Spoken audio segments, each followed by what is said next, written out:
Hi, everyone. We have Hello. a minor glitch. Good thing we're not live today. Welcome to Arts for the Health of It. I am Richard Wilmore. I'm Catherine Pardesini. And we have a really um, special show today and a very fun topic and not fun topic. So get your Kleenexes out, but also I think we're going to learn some really fun stuff today from Marisa, who is a music therapist. Um, and she actually works with Hearts Need Art. She's one of our musicians in residence.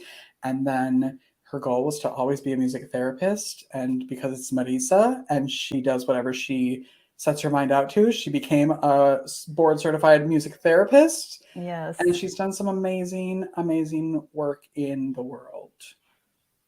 I Your can't wait to thoughts? hear. Yeah, I can't wait to hear all the work she's been doing.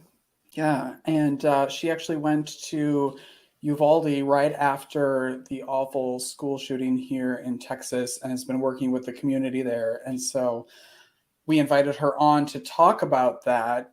So, as a warning, that's what we're going to be talking about today.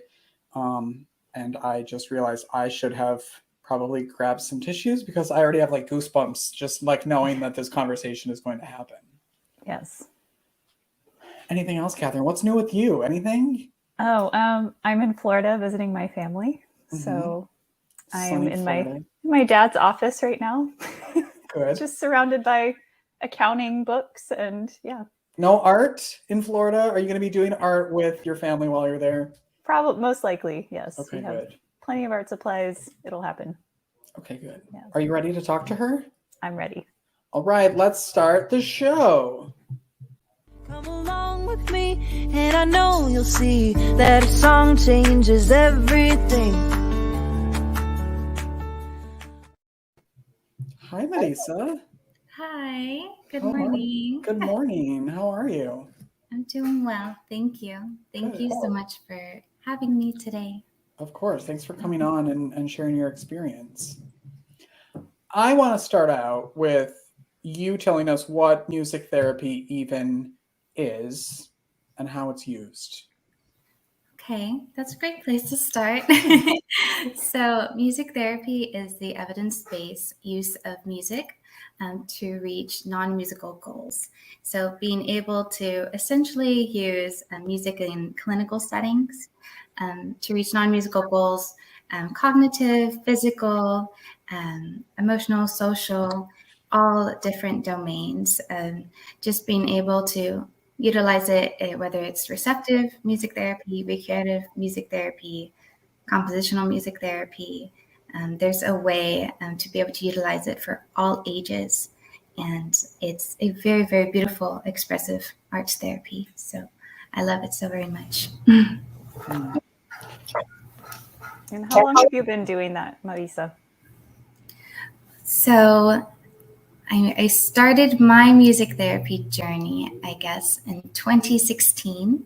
And I entered the University of the Incarnate Word as a music major, pursued music therapy and psychology. I loved learning about the way music just impacts the brain. And we essentially have a 5-year degree. I'm a first generation college student, so I had 4 years to do it. So, and because I was utilizing all of the financial aid and things, and I had done there was 12 classes every semester. I was working 3 jobs, Wow. Oh my when goodness. you have 3 practicums, and then you have your internship, all accumulating 1,200 clinical hours. So then I became fully certified September of last year. Yes. It's been that. It hasn't even been that long. It feels like you've been doing it for so long because maybe because we've been talking about it. How did you even hear what of music therapy?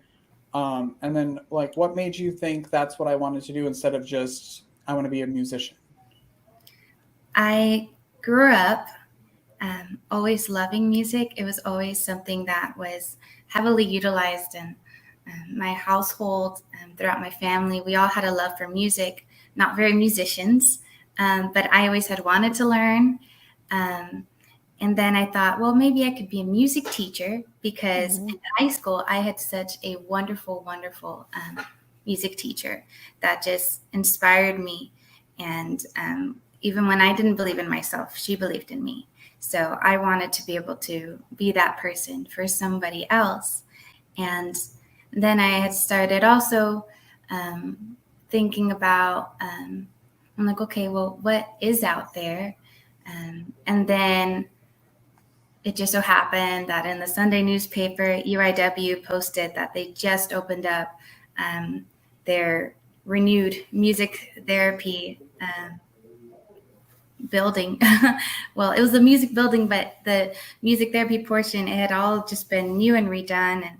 And I hadn't heard about it before. So I just Googled it with a very good friend of mine. And I wish I had a better story to tell you. But he looked it up, and my best friend, we were like in calculus in high school. And he thought, hey, it's music therapy. It says, passion for music with a compassion for others. That sounds just like you. Why don't you go give it a try? And I quickly learned that you also had to audition to enter music school, which I did not have preparation for because I did not have any lessons. So I had actually auditioned UIW singing Gravity by Sarah Bareilles because I did not know any better. And thankfully, William Golkeman, bless his soul, he saw something in me to where he took a chance on me anyways. And I essentially had been let in as a, he's like, well, we'll have to check back in. And then if you're doing well, you'll be able to stay. So I just practiced really, really hard. And I asked all of the questions. And I'm very thankful for all of my professors. And I graduated 2020, and I was hired directly off of my internship. It's amazing. Of course you were, because you are amazing. Marisa also has learned Madonna songs for me as requested for certain things. What I love about her is you give her a task and she'll figure it out. Do you have a favorite song to perform? Do you love, like, when you're interacting with patients, is there something that you love when they request? I would have to say that's a great question, because whenever I'm with somebody, what is most meaningful to me is making this experience as meaningful as it can be for them. So whenever they'll ask for a song, and maybe it even had some deep roots with me, like Un Día a la Vez, and doing a song in Spanish, then being able to have that connection with them, that's my favorite part about it. But Somewhere Over the Rainbow is, Richard, your favorite. Agreed.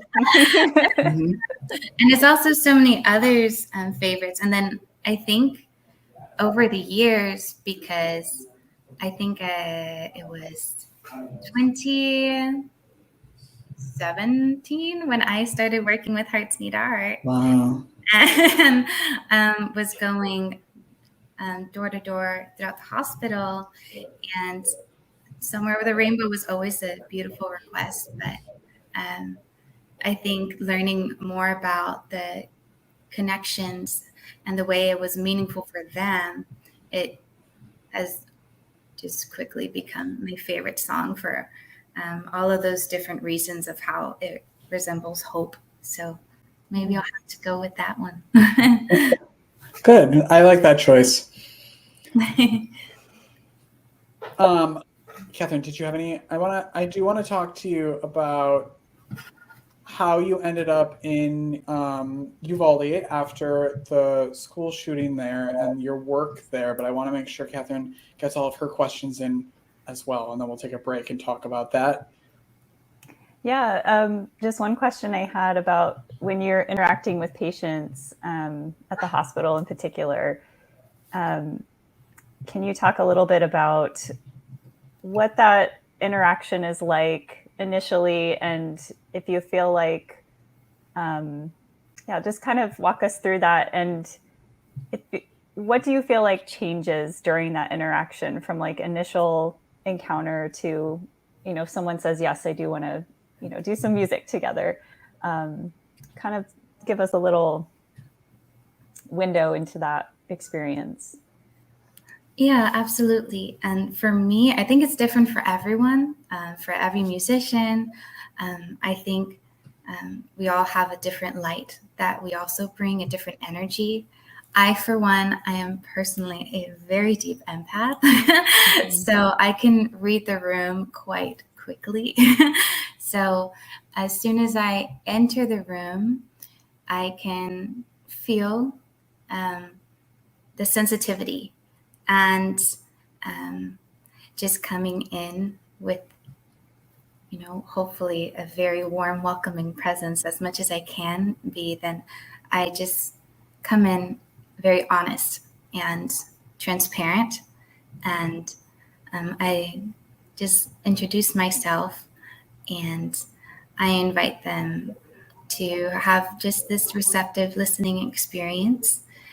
Sometimes being able to just be someone that holds a loving presence, a brief conversation, it can go a really long way. So in the hospital, there can also be a lot of songs that are a bit more religious-based, Christian songs, and those songs are very popular because it resonates with their faith. So just being able to sit with them sometimes, and I've even been with patients to where they had said, and I'm like, well, can you just sit with me? I'm going to pray while you sing. And then I would just sing the song again, and then they would pray. And wanting to just be able to meet them where they're at. That's just utilizing the ISO principle as much as I can. And then you could also walk into a room, and then they can be very lively, and they could have a lot of energy. So then I will be right back up with I'll be my ukulele, and then I will just say like, hey, I'm like, my name is Marisa, and I'm a musician with Hearts Need Art. And I was wondering if you love a little music today. And then they'll be like, yeah, sure. And then sometimes being able to invite like nursing staff, other hospital staff that's walking in on by. I will see someone in the hallway and I will invite them in. And I'm like, do you want to come in for a listen? And it's amazing that just what 5 intentional minutes can do for someone. So just being intentional, being present in the moment, it can create a little bit of light that could last even sometimes more than throughout the day, but hold them until I see them again the next week. It's a great way to explain the difference between therapy and what we do at Hearts Need Art as just musicians in residence or artists in residence, that we have no agenda going into a room. It's just to hang out with them really and see what they want to do.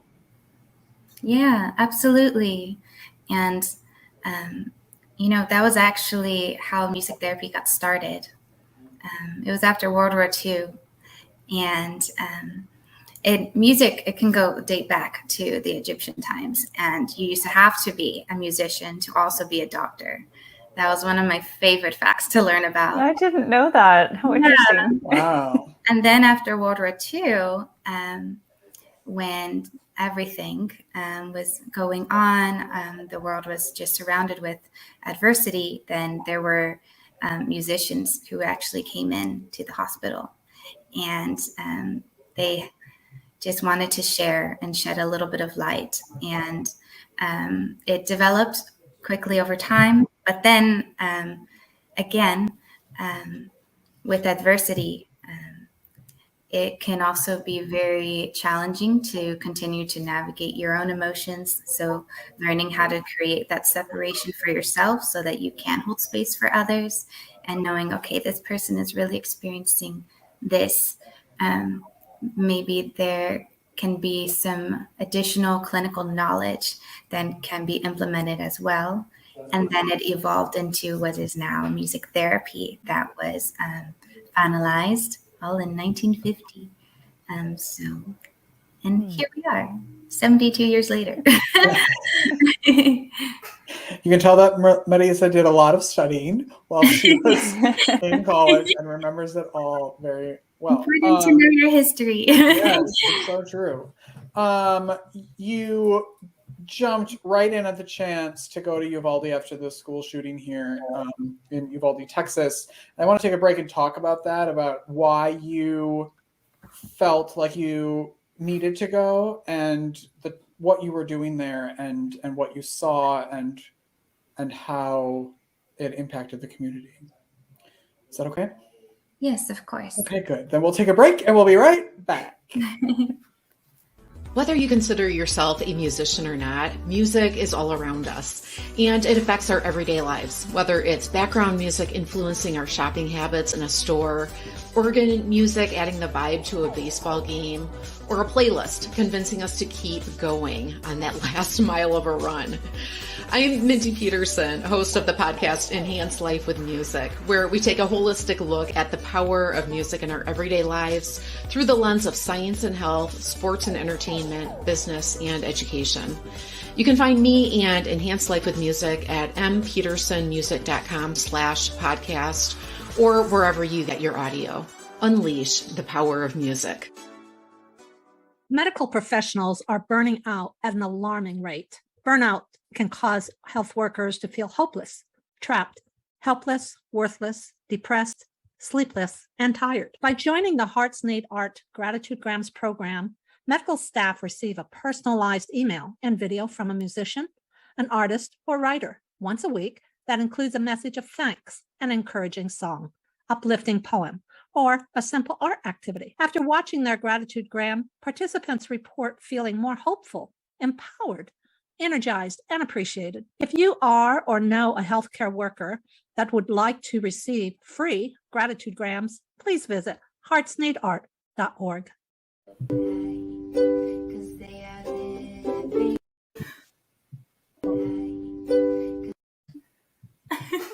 Someone keeps, I'm trying to play that. Let it play. Hold on.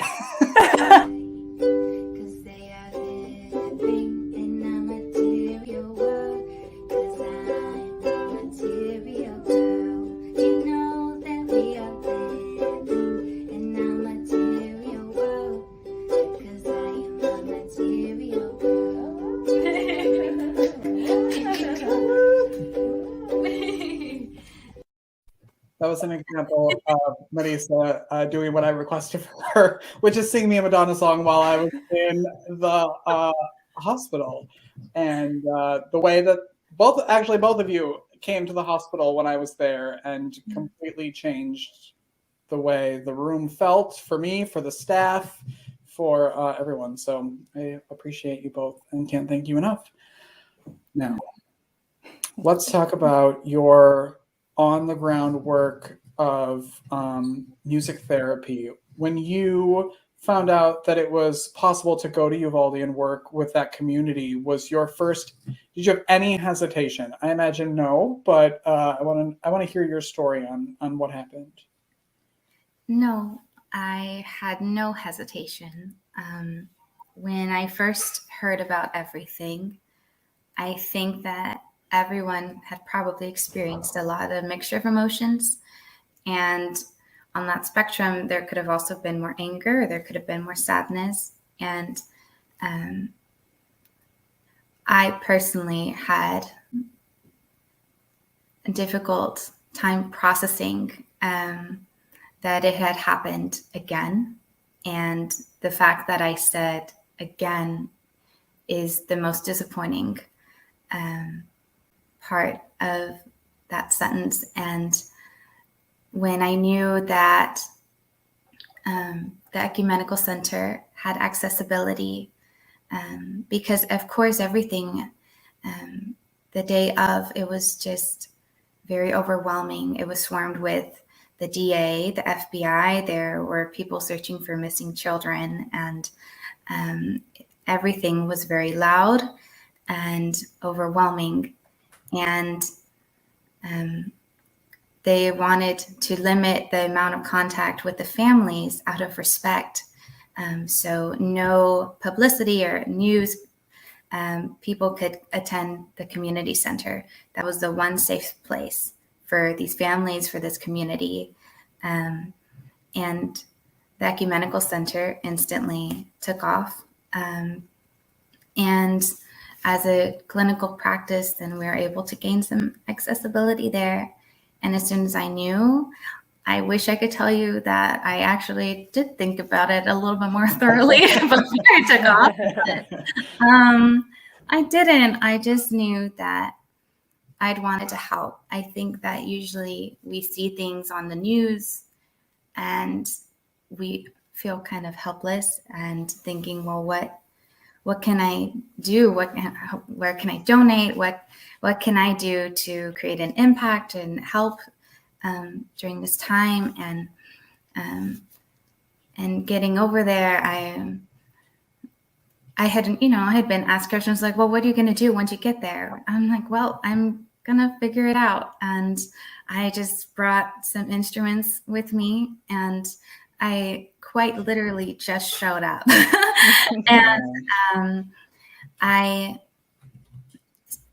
saw all of the FBI. I saw the DA. There's so many people in uniforms. There was Red Cross, Salvation Army. And especially that those first 2 weeks, they were quite overwhelming with the amount of people who were coming in because they knew it was a safe place. And wanting to be able to be there, I knew that I was not there because I had all of the answers. That's not why I went at all, but I was there to create meaningful connections and experiences for these children, for these adults and family. And sometimes that was even being the person who could create a little bit more of a sensitivity when an FBI agent is trying to ask a child, and it's like, okay, what's your name? What's your age? And they're just, barely 4 feet tall. And they're just overwhelmed.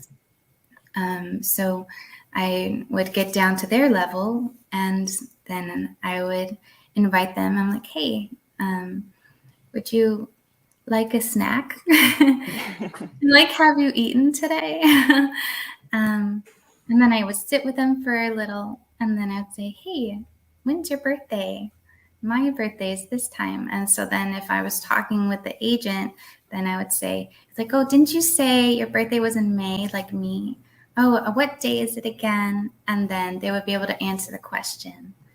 But if you're just kind of very abrupt, then they just get very overwhelmed. So sometimes that was just how I began integrating into the community, was just trying to diffuse some of the heaviness of the conversations.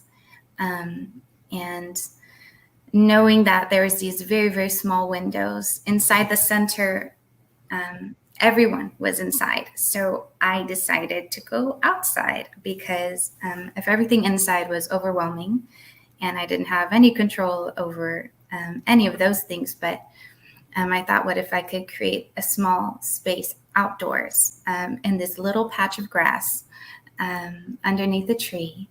And I just grabbed some chairs, and then I put my bubbles and chalk and drums and my ukulele there instead.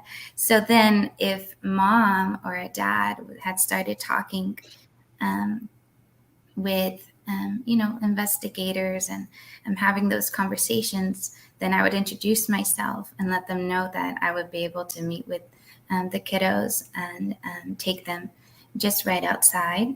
I would let them see, and then I would even check in every now and then with the kid. I'm like, hey, do you want to go give mom a squeeze? We can go walk over there together and then grab a snack on our way back or something. And then that had helped them feel a lot more comfortable. Yeah. How long did you spend there?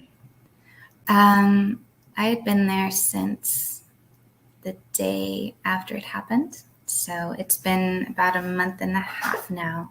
And the last day I was there was 2 days ago, actually. Oh, wow. Yeah. So it's been about a month and a half now. And so what I've noticed is, especially through these child adverse experiences, for me personally, I'm a Hispanic female. I'm a first generation student, and this hit the Latino community very, very hard. There was a very small community. Uvalde is a very small community, and they were hit very, very hard.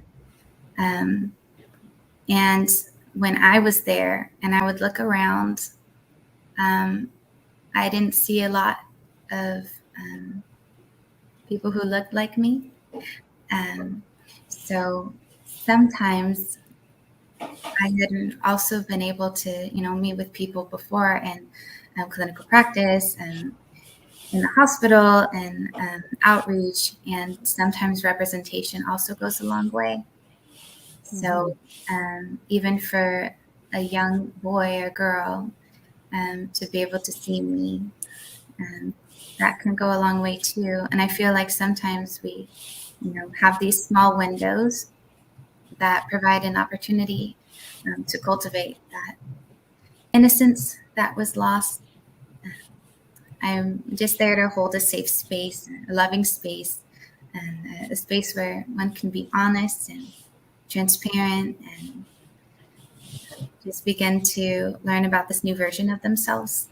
And because the thing about adversity and child adverse experiences is that they lose their sense of self for a while, and they lose their innocence. The critical theft of adversity is losing their sense of identity and their innocence, and help being able to be there with them and saying, like, it's okay if I ask you, to play what you're feeling and you don't know. I will sit through the I don't know with you.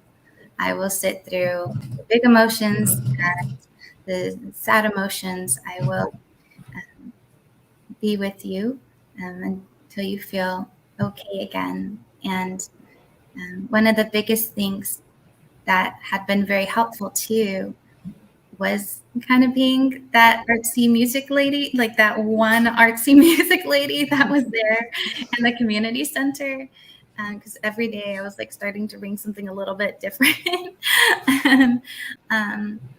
So then FBI had started to get to know me. Then the DA had started to get to know me. And then they began also bringing the kids directly to me. And just able to talk with parents also about some things that they could expect over the next few weeks. And some things that they could do that were tangible to be able to help them. It was being able to have all of those conversations and being able to teach even kiddos how to breathe, because usually we, even as adults, a lot of us don't know how powerful breathing is. So I was teaching them how to breathe with bubbles, because if you were to breathe in and pretend your belly's a balloon, because I would ask them, and so when you breathe in and a balloon gets a lot of air, what happens? Does it get smaller? Does it get bigger? And they would say, it gets bigger, duh, Yeah, it gets bigger. So that's how our bellies have to be. Our bellies have to fill up with all the air, but then you could use like the bubbles to breathe out very, very slowly, because that's when they have to pucker their lips a little bit more. And it's the exhale. What a lot of us don't know is that the slower the exhale, the more impactful it will be for our sympathetic nervous system, because that's what helps bring the oxygen to the brain. So if we can teach our little ones how to breathe, if we can teach ourselves to be those role models demonstrating healthy coping skills, what I had just begun to tell them is, breathing is your superpower, and it's something that's always with you. It's something that no one can take away from you. So whenever you don't feel okay, or you ever feel very overwhelmed, if you feel very sad, or even if you feel very excited and you're trying to run a little bit more with your friends, you have your superpower with you always. And that helped a lot. Just being able to help them realize that they had some sense of autonomy in all of these things, that they had something that they could do. And sometimes it was also allowing these kids just to be able to cry, because a lot of them had begun almost feeling proud of themselves if they didn't cry. And they are in second grade. I can tell you culturally that that's a very real thing, where I'm not told to show a lot of emotions, or just get up, move forward. And it's true to an extent. We do need to move forward, but we also have to move through our emotions, because it'll come back. It'll catch up to us. So just being able to tell them, it's okay if it was really scary, and it's okay if you need to cry. And then this one little boy that I told that to, the way that he just cried, he was holding that in for 2 weeks, because he hadn't cried since the event happened. And it just broke my heart. But I was just thankful for when they just told me, "You're so nice, and I feel safe with you." And if I could be able to do that, if I could be able to make them feel safe after they experienced such tragedy, even if it was for, that 5 minutes, 30 minutes, an hour, then I'm so grateful for that. And that in itself is a blessing, because we have to learn how to rebuild the world around us and learn about this new reality, this new version of ourselves that didn't quite exist before, because who we are before we experience the adversity, they're not quite there anymore. So we have to learn how to rebuild now, and teaching them how to find that sense of safety, and teaching them how to move through all of the emotions that they experience, and being able to hold them through the I don't knows. It's everything. It's learning how to get up in the morning, and just continuing to learn how to grow into this new version of ourselves, this new reality. I think so much of what you've been doing there, it goes back to what you said with patient care, where you're really just showing up and meeting people where they are. There isn't an expectation for anything other than just being present with them. So I imagine, whether or, this isn't about all the kids come and you're all playing instruments together and that's music therapy. It's not that. It's just being with people exactly where they are, and then whatever happens from that happens. So it's just, it's really amazing to hear about. I'm curious how you, we often say in Hearts Need Art, you can't pour from an empty cup. So how have you kept your, done your own self-care? What has that looked like for you as you continue to help that community? A a lot of accountability for sure. I just have to be honest with myself. For me, I do have a very strong faith, so prayer runs deep, and I know that I had so many prayers supporting me through this. I really felt that it was important that I went, and I remember being a little nervous sharing with my family, because of course my family, they care about me, you know. Sure. And they want me to make sure that in these long drives, you know, I'm not tired. So having to be honest when, okay, I need to be able to prioritize rest as much as I can, or I need to be able to make these 15 minutes very intentional. There were some days where it could be very, very busy. And there are some days where I was able to find 5 minutes, and I remember just running on kindness of others. And the thing about not pouring from an empty cup is what you choose to fill your cup with. Because if what you're filling your cup is not fulfilling, then it won't last. So if you're filling your cup with these fulfilling experiences,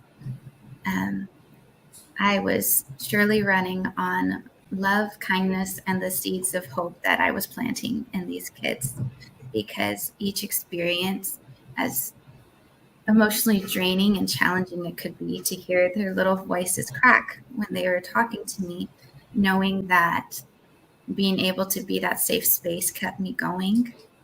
Hearing their little voices tell me that they felt safe with me, it kept me going. I remember there was this one young girl. She was very beautiful, and she had known every single one. And she had just gotten picked up 10 minutes before. And then come to find out that everything happened, then she, at her age, was experiencing survivor's guilt. And just wanting to sit with her, it took time for her to warm up, for her to feel more comfortable. And everything had gotten really busy. So I had invited her to go on a flower hunt with me and see if we could find flowers around the building of the community center. And we ended up finding dandelion, one sunflower, and a few really tiny purple flowers. And then we just sat together, and then I sang her a little flower song. There's this lovely woman called Miss Katie Sings, and she had developed this flower song, and it was teaching essentially photosynthesis, but also metaphorically, it also teaches about life, because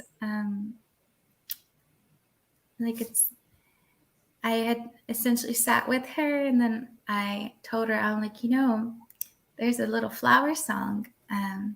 I know. Would you like to hear it? And she said, yeah. And it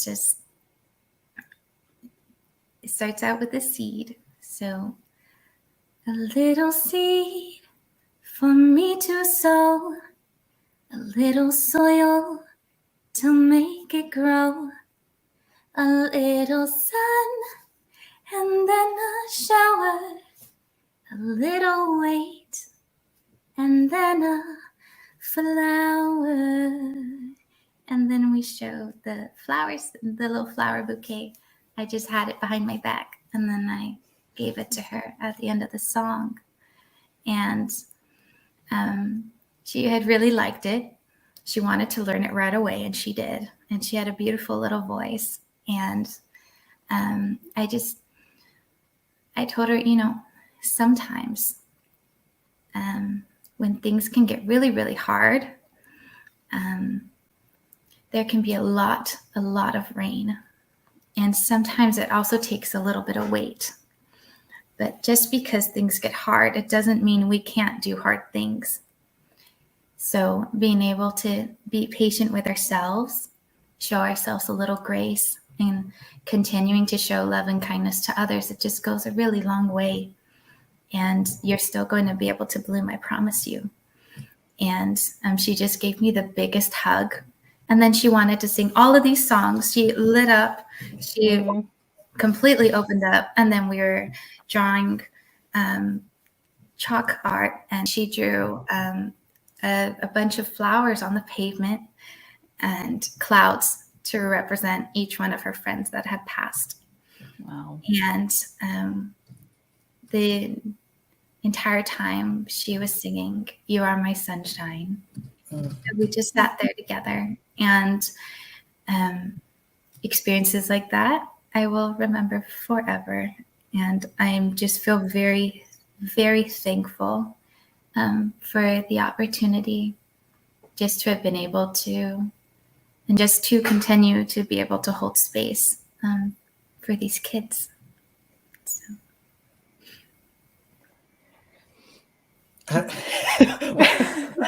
I don't feel like I have any other questions for you. I mean, I have a million questions for you, but I think I say this a lot, but I wish I want to be you when I grow up. I don't know. The work you're doing is so special. And you said, I think you touched on it before, that you're the only music art like therapist program there, right, for them? Yeah, we were. Yeah, it was. Yeah, it was me. And then as time has passed, more staff has been able to come, thankfully. And then I was able to be joined by my very, very loving dear friend and coworker, Elizabeth Hand. So then we've been able to rotate a little bit and kind of create space for ourselves that way too, because initially, I was there 4 days out of the week, but each time I was driving and then coming back. And after a while, the drive had started catching up to me. Mm-hmm. And I am just thankful that she had reached out to me, and she's like, "Marisa, I love you and I need you to go sleep." That's a true friend right there. Yeah. She's like, "I'm going to take your shifts this week. Okay." But she allowed me to just slow down. And I think that's really meaningful too, is being able to create a lot of fulfilling connections with people that you love and that care about you, and allowing yourself to be loved. And I'm still learning that part. But I'm very thankful for you all, and I'm very thankful for my Hearts Need Art team, for Stanzi, who kept checking in on me at random times of the day, and for all the continuous prayer. And it doesn't just take one of us, it takes all of us. And everything that you all are doing is in action. And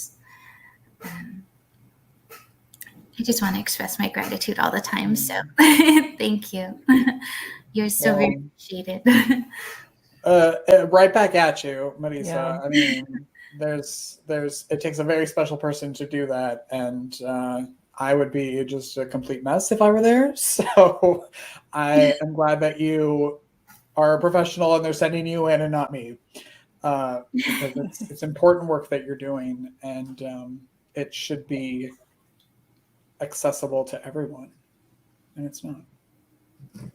Yeah, I completely agree with you that I just want to be a part of the movement that creates arts and health in every space, in all places. And I just want to continue to do all of the things that I can.